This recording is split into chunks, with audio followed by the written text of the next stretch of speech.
રાજ્યમાં બીઝેડ બાદ અનેક રોકાણકારોનું ફુલેકું ફેરવનાર શાહ દંપતીનો વધુ એક કેસ સામે આવ્યો છે। આ દંપતીએ રોકાણના નામે અનેક લોકો પાસેથી લાખો કરોડો રૂપિયા પડાવી લીધા છે।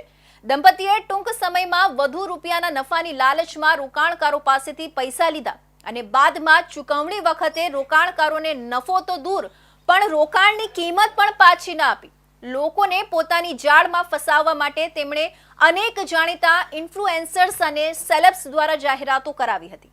આ દંપતી સામે પોલીસ ફરિયાદ દાખલ કરવામાં આવી હતી અને હાલ બંને જેલના સળિયા પાછળ છે।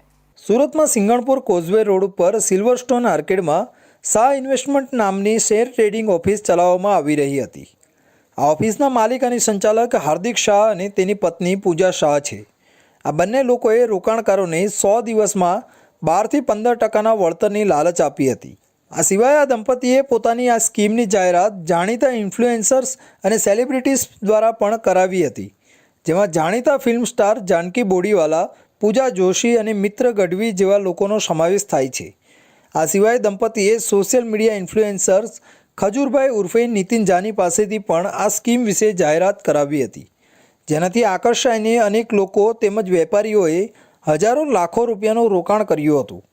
દંપતીએ આ પ્રકારે અનેક લોકો પાસેથી લાખોનું રોકાણ મેળવી પૈસા પરત ન ચૂકવતા પીડિત રોકાણકારોએ આ વિશે ફરિયાદ દાખલ કરાવી અને બાદમાં આખા કૌભાંડનો ભાંડો ફૂટ્યો હતો। આ શાહ દંપતી સામે 2 દિવસમાં સીઆઈડી ક્રાઇમમાં બીજો ગુનો દાખલ કરાયો છે।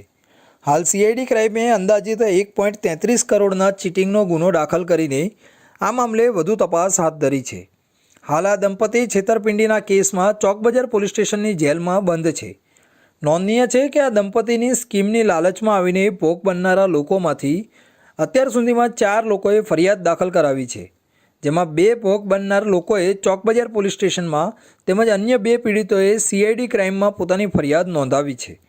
જોકે આ મામલે આગળ હજુ વધુ પીડિત તેમજ છેતરપિંડીમાં અન્ય લોકોની પણ સંડોવણી હોવાનું સામે આવી શકે છે।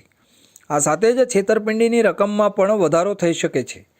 પ્રાથમિક તપાસમાં તો સામે આવ્યું છે કે આ દંપતીએ લોકોને ઠગીને પડાવેલા પૈસામાંથી ગણતરીના વર્ષોમાં સિંગણપુર વિસ્તારમાં અને એક અડાજણ પાલ વિસ્તારમાં એમ કુલ 2 લક્ઝુરિયસ ઓફિસ પણ ઊભી કરી દીધી હતી।